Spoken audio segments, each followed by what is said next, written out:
सणवार किंवा घरात काही शुभ कार्य असले की महिलांना सर्वात पहिले प्रश्न पडतो की माझी पाळीची तारीख तर नाहीये ना, आणि मग सर्रास पाळी पुढे ढकलण्याच्या गोळ्यांचा वापर केला जातो. तर ही गोळी नैसर्गिक येणारी पाळी तुम्हाला पाहिजे तितके दिवस थांबवू शकत असेल तर ती किती पॉवरफुल असणार आणि खरंच गरजेची आहे का? मासिक पाळी आणि धार्मिक कार्य यांचा संबंध प्राचीन काळापासून आलेला आहे. पूर्वी स्त्रियांना 4 ते 5 दिवस लांब बसवले जायचे. पूर्वीच्या काळी स्त्रियांना शारीरिक कष्ट खूप जास्त असायचे. अगदी सरपण आणण्यापासून तर दळण हे सर्व कामं ते स्वतः करायचे. मग त्या 4 दिवसांमध्ये तिला आराम भेटावा, त्यामुळे त्याचा संबंध देवाशी लावण्यात आला. म्हणजे पूर्वी असं होते की जर एखादा नियम करायचा असेल तर तो देवाशी कनेक्ट केला जायचा, मग ती भीतीपोटी तो पाळलाही जायचा. हायजीन मेंटेन व्हावे यासाठी स्त्रियांना पाळीच्या काळामध्ये देवघर, स्वयंपाकघर या स्थानापासून लांब ठेवले जायचे. तुम्ही पाळी पुढे ढकलण्यासाठीची जी टॅबलेट घेता ती हार्मोनल पिल असते. ही हार्मोनल टॅबलेट तुमची जी नैसर्गिक हार्मोनल सायकल असते HPO ऍक्सिस तिला डिस्टर्ब करते.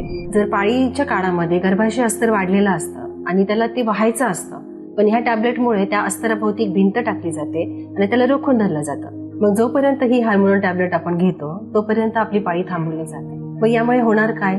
मग तुमची पुढची येणारी जी पाळी आहे ती सायकल डिस्टर्ब होणार. ती एक तर 1.5 महिना किंवा 2 महिन्याला येणार. पाळीमध्ये जास्त प्रमाणात जाणार किंवा कमी जाणार. इंटरमेनिस्ट्रल ब्लिडिंग होते. म्हणजे काय तर 2 पाळीमध्ये तुम्हाला रक्तस्राव किंवा ब्लिडिंग, स्पॉटिंग होणार. तसेच ह्या टॅबलेटमुळे ना गर्भाशयामध्ये ज्या हार्मोन डिपेंड गाठी असतात त्या वाढू शकतात. मग विचार करा, एक देवासाठी श्रद्धा म्हणून ही गोष्ट फॉलो करणं, पाळणं योग्य आहे. मग अगदी छोटे मोठे प्रोग्राम असतील, ट्रिप असेल, एक्झाम असेल तर ही गोळी सर्रास घेतली जाते. हे कितपत योग्य आहे?